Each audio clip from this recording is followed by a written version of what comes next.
Кыргызстанда соңку 12 жыл ичинде 4378 табигый кырсык же жылына орточо эсеп менен 199 өзгөчө кырдаал катталган.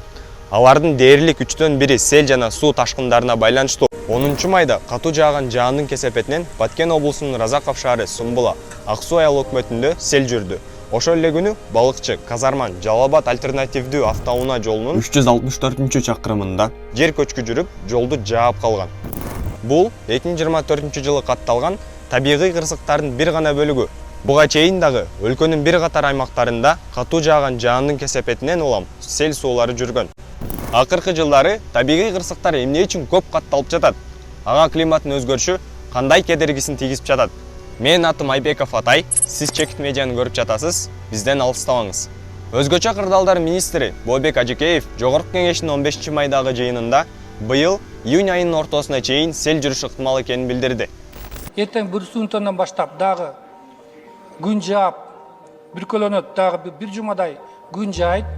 Биздин божомолубуз боюнча дагы июндун ортолуктарына чейин ушундай сел коркунучтары дагы сакталат.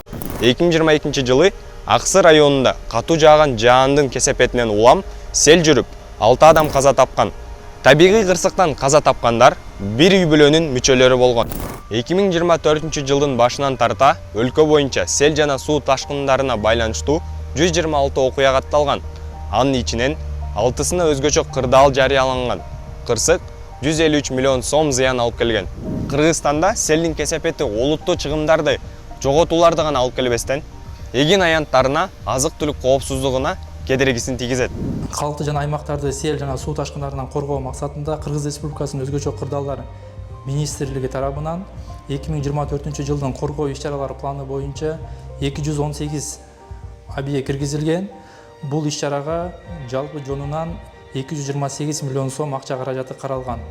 Анын ичинен капиталдык курулуш жана авариялык калыбына келтирүү иш-чарасы боюнча 25 объект каралган. Учурда 6 объектте жумуш жүргүзүлүп жатат жана суммасы 22 миллион сомду түзгөн бир объектте жумуш толук бүткөрүлдү. Ал эми баарына маалым болгондой, атайын алдын алуу жана кесепеттерин жоюу иш-чаралары боюнча 194 объект киргизилген. Бүгүнкү күнгө карата 68 объектте жумуш толугу менен бүткөрүлгөн жана учурда 24 объектте жумуш жүргүзүлүп жатат.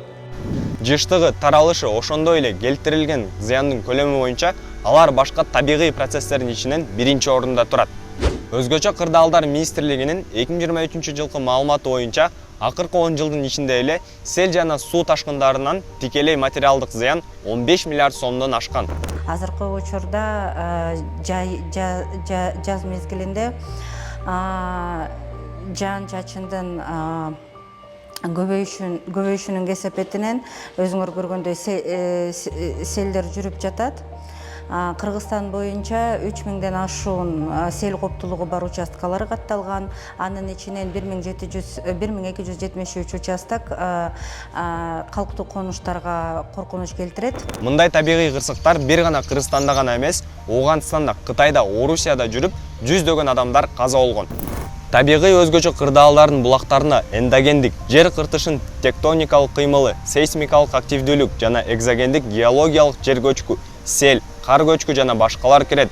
Ошондой эле коркунучтуу гидрометеорологиялык кубулуштар, мөндүр, катуу шамал болушу мүмкүн. Ал эми сиз сел тууралуу дагы кандай кызыктуу маалымат билесиз?